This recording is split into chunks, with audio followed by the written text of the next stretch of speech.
kita itu punya pembimbingan perkawinan. Itu ada perkawinan mandiri, kita ada juga perkawinan, bimbingan perkawinan itu di kantor yang secara formal.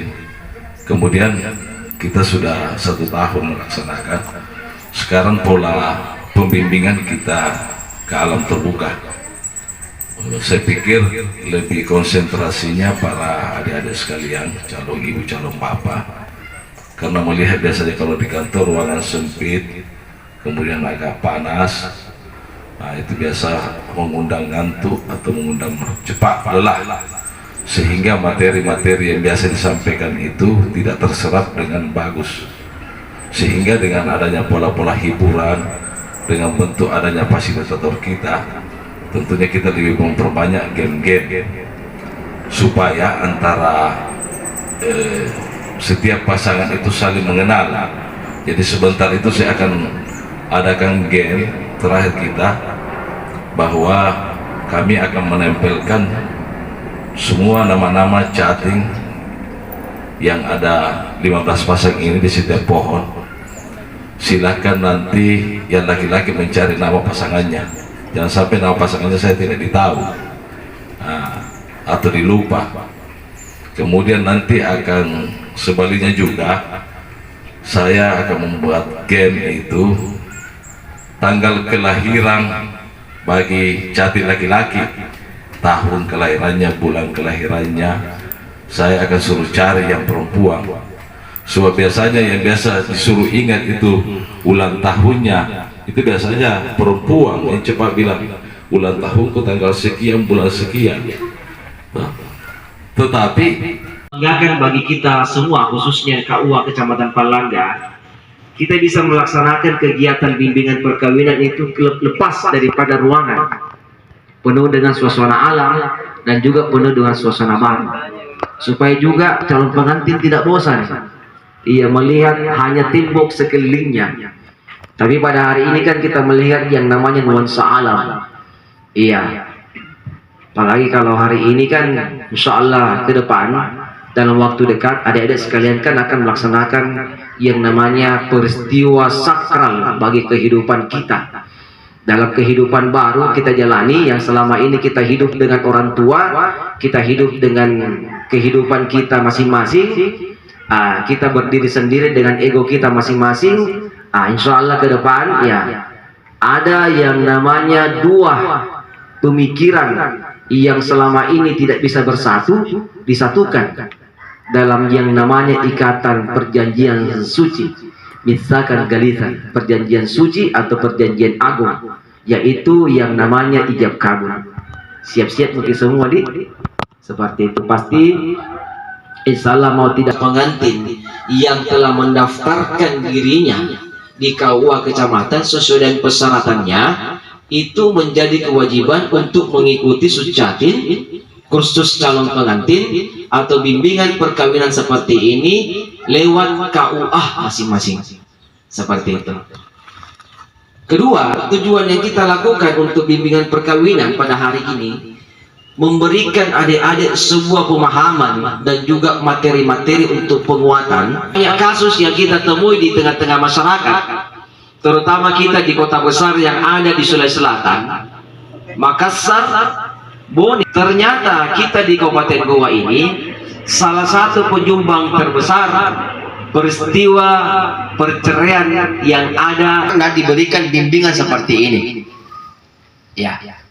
Kalau kita melakukan survei dari beberapa tahun yang lalu sampai dengan tahun ini yang kita lakukan kegiatan bimbingan perkawinan secara kolektif, ternyata itu 98% yang mengikuti kegiatan bimbingan perkawinan ini, itu rumah tangganya itu adem-adem. Tidak muncul yang namanya pertengkaran di dalam kehidupan rumah tangganya.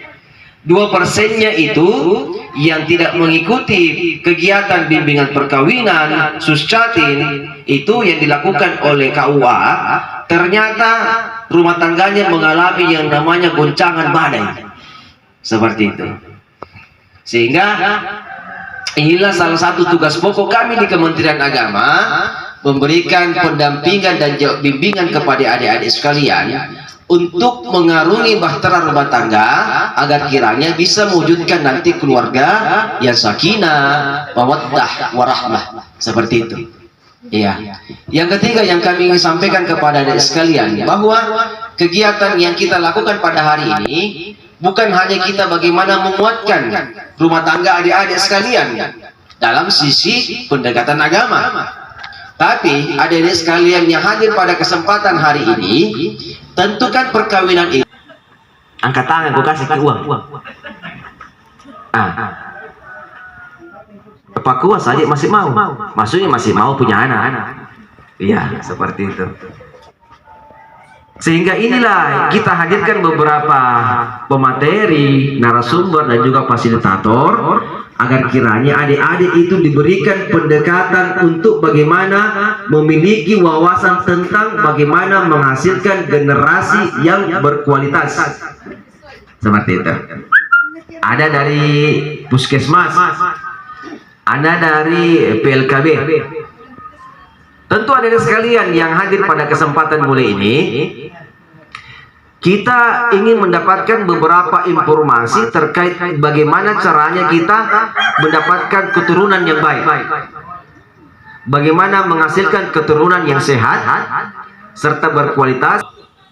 Karena saat ini kita di Kabupaten Goa, ternyata ada sebuah program yang dari pemerintah daerah kabupaten, mulai dari tingkat pusat, provinsi dan juga kabupaten kota. Ternyata Kabupaten Goa ini menyumbang juga peristiwa yang namanya stunting. Tahu stunting, Dek? Ternyata itu stunting, saya baru tahu juga selama 1 tahun ini. Ternyata stunting itu merupakan bukan katanya penyakit, tapi proses daripada yang dilakukan suami istri yang sudah sah, itu sudah yang namanya mungkin hamil, kedua juga perlu makan yang sehat-sehat, ketiga juga mungkin anaknya sudah lahir, diberikan yang namanya konsumsi gizi yang seimbang. Ternyata dari itu semua banyak juga yang dilahirkan anaknya itu prosesnya itu tumbuh kembangnya tidak sesuai atau tidak normal, ibarat pendek, seperti itu.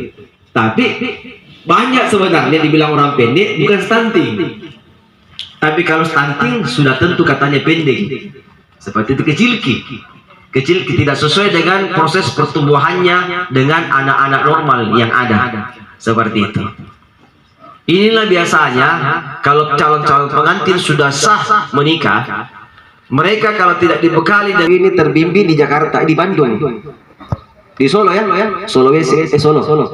Kalau Papua di Solo, Sulawesi, Papua Palangga.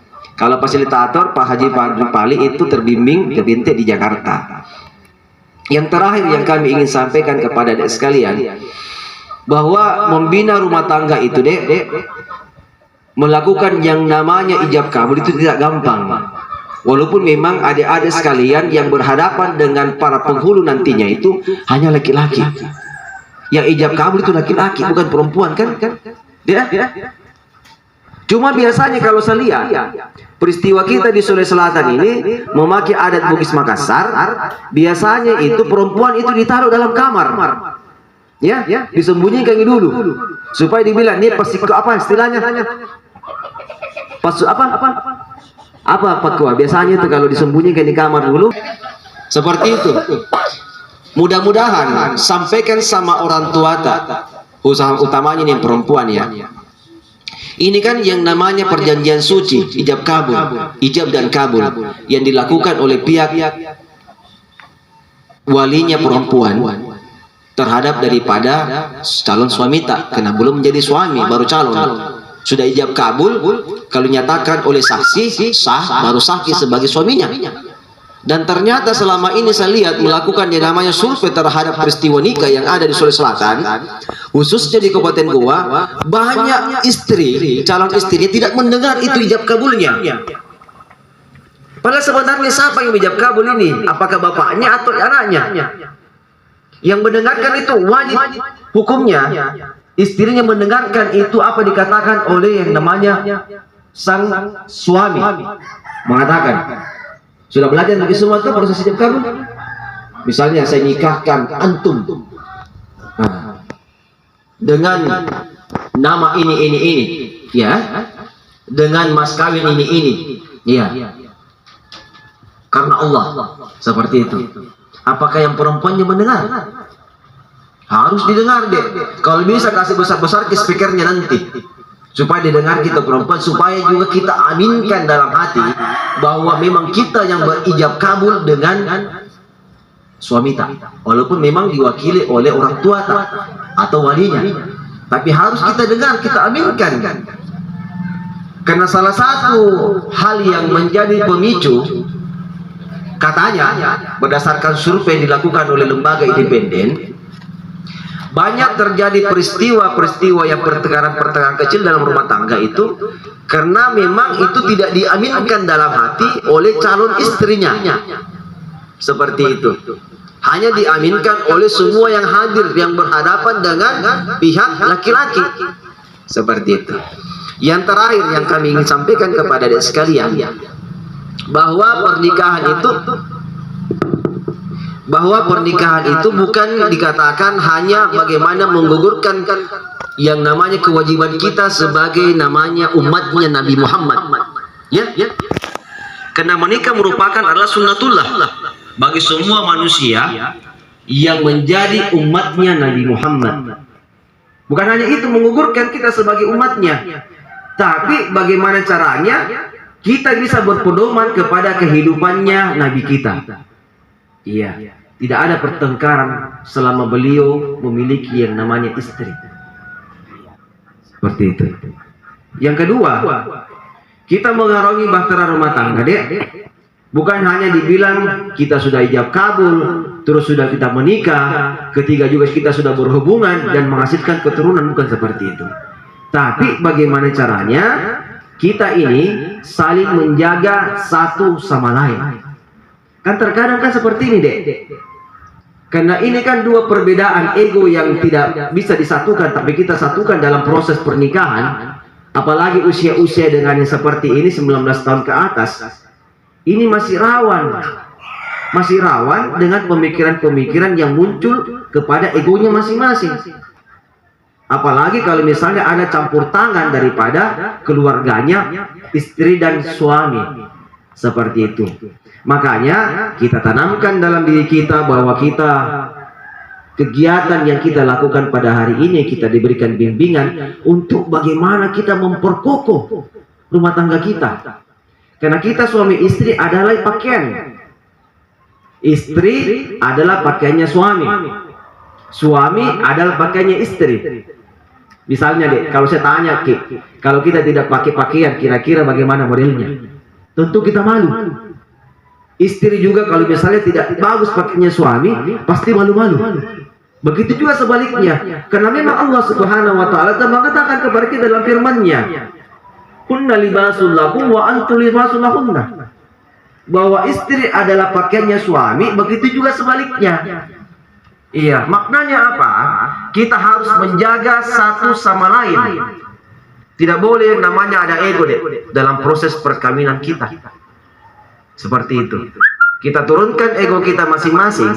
Kalau ada yang namanya pemicu pertengkaran kecil saja, cobalah kita turunkan kita punya emosi. Jangan menganggap bahwa dulu saya pakai kasih Pak naik sampai dengan ratusan juta. Itu menjadi ego kita, sehingga kita mau dikte kita punya istri. Seperti itu. Kan banyak begitu. Saya kasih Pak naik dengan jumlah sekian rupiah besar sekali. Karena permintaannya dari calon istri, dari keluargamu. Sehingga kita berpikir, oh kalau begitu paling banyak sekali saya naik, seharusnya harus jadi bawahanku. Kan banyak seperti itu terjadi. Iya. Banyak terjadi seperti itu sehingga memunculkan yang namanya ketidaksenangan dalam kehidupan rumah tangga kita. Suatu ketika saya jalan-jalan di sebuah yang namanya tempat, saya melihat bahwa ada suami memaki istrinya hanya gara-gara sepele. Bayangkan, gara-gara sepele gitu dia memaki istrinya di keramaian umum. Keramaian orang banyak. Bodoh emang toko di mana kau taruh matamu? Seperti itu. Bayangkan. Padahal yang pertama ini berpacaran mereka itu tidak pernah ada kata-kata jelek, kata-kata kasar. Yang paling biasa didengar itu, di mana kita sayang? Apa kita bikin sayang? Yang paling biasa kita lakukan, perhatian laki-laki kepada perempuan. Coba tanya pada diri kita masing-masing. Ada nak pernah kita katakan dalam satu kesempatan atau satu waktu sudah bikin makan sayang? Pernah kan? Selalu kan begitu. Kita tanyakan, atau bagaimana kabar kak sayang? Sehat dikit. Nah, seperti itu. Alangkah indahnya sudah bersuami istri. Kata sayang inilah artinya namanya sakinah mawaddah warahmah. Saya tadi agak terlambat datang. Mohon maaf, saya cerita juga pengalaman. Saya terlambat datang karena ternyata istriku tadi malam itu tidak bisa tidur. Walaupun anakku sudah 3. Saya sudah berumah tangga selama 17 tahun. Iya, istriku itu baru satu saja. Satu. Maksudnya itu tetap baru. Seperti itu. Nggak bisa tidur. Ini kan biasa laki-laki ini, itu keenakan kalau tidur. Tapi saya selalu menganggap ini istriku adalah tanggung jawab saya. Orang tuanya ini sudah menyerahkan sepenuhnya bulat-bulat kepada saya. Untuk saya bertanggung jawab dunia dan akhirat. Saya bangun, kenapa kita sayang? Enak sekali itu. Alangkah nikmatnya itu kalau sepanjang hidup nikmat cinta. Kenapa kita sayang? Sakit apa kita? Enak sekali. Walaupun dikatakan itu, misalnya istri sudah tidak sesuai dengan bodinya dengan waktu kita pacaran dan pertama kali kita menikah, kan begitu. Seperti itu. Ya, saya terlambat tadi karena saya tidak tidur. Makanya saya coba tidur tadi sampai jam 8 dari sholat subuh saya tidur. Sehingga hari ini juga saya tidak bisa sama-sama dengan kita karena saya mau bawa dulu ke dokter. Supaya dibilang kita masih cinta sama istri kita. Inilah sebenarnya pengalaman yang kita mau bagi sama adik-adik sekalian. Pengalaman bagaimana kiranya adik-adik bisa juga mempertahankan kehidupan rumah tangganya sampai dengan yang namanya ya akhir hayat, ya melepas jiwa raga kita untuk kembali ke pangkuan Allah Subhanahu wa taala. Mungkin ini yang saya bisa sampaikan kepada kita sekalian.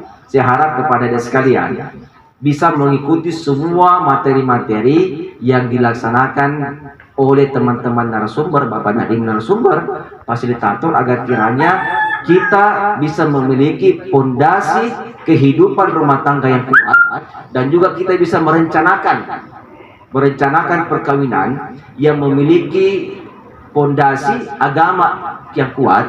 Kedua juga kita bisa menerapkan kehidupan yang sehat untuk menghasilkan generasi yang berkualitas. Seperti itu sehingga anak-anak kita bisa sehat, kita juga bisa sehat dan juga bisa melihat tumbuh kembang anak-anak kita dengan baik dan bisa menjadi ya penunjang kehidupan dan juga pengganti kita di masa yang akan datang dan juga menjadi kebanggaan bagi orang tua, agama dan juga kita punya negara. Seperti itu. Mungkin ini yang saya bisa sampaikan kepada kita sekalian. Sekali lagi saya ucapkan terima kasih banyak atas Bapak Kepala KUA yang telah melakukan kegiatan penggerak kegiatan bimbingan perkawinan di luar daripada KUA kecamatan, karena baru pertama kali kita lakukan kegiatan di kehidupan alam ini seperti ini supaya nyaman, tidak mengantuk dan juga bisa kita lihat ternyata alam yang ada sekitar kita sangat indah. Sehingga inilah menjadi makna kehidupan kita, harus yang indah-indah kita terapkan dalam kehidupan rumah tangga kita kelak. Ini yang saya bisa sampaikan kepada kita sekalian. Mohon maaf bila mana ada hal yang kurang yang kami sampaikan dan juga menyinggung daripada kita semua. Saya mohon maaf yang sebesar-besarnya. Sekian dan terima kasih. Dengan ucapan Bismillahirrahmanirrahim, saya membuka kegiatan bimbingan perkawinan calon pengantin Angkatan 13 Seksi Bimas Islam KUA Kecamatan Palangga, Kantor Kementerian Agama Kabupaten Goa pada hari ini secara resmi. Mudah-mudahan kegiatan ini bernilai ibadah di sisi Allah Subhanahu wa taala dan juga bernilai manfaat untuk kita sekalian. Sekian dan terima kasih. Billahi taufiq wal hidayah. Assalamualaikum warahmatullahi wabarakatuh. Terima kasih sekaligus membuka acara dan permohonan maaf Bapak Kepala Kantor Kementerian Agama Kabupaten Goa dalam rangka sebuah acara yang tidak kalah pentingnya dengan hari ini, yang tiba-tiba langsung ke Jakarta. Mudah-mudahan dengan ketidakhadiran Bapak Kandep itu tidak mengurangi. Terima kasih telah menonton video ini. Semoga video ini bermanfaat bagi kawan-kawan sekalian. Dan jangan lupa subscribe, like, and share. Oke.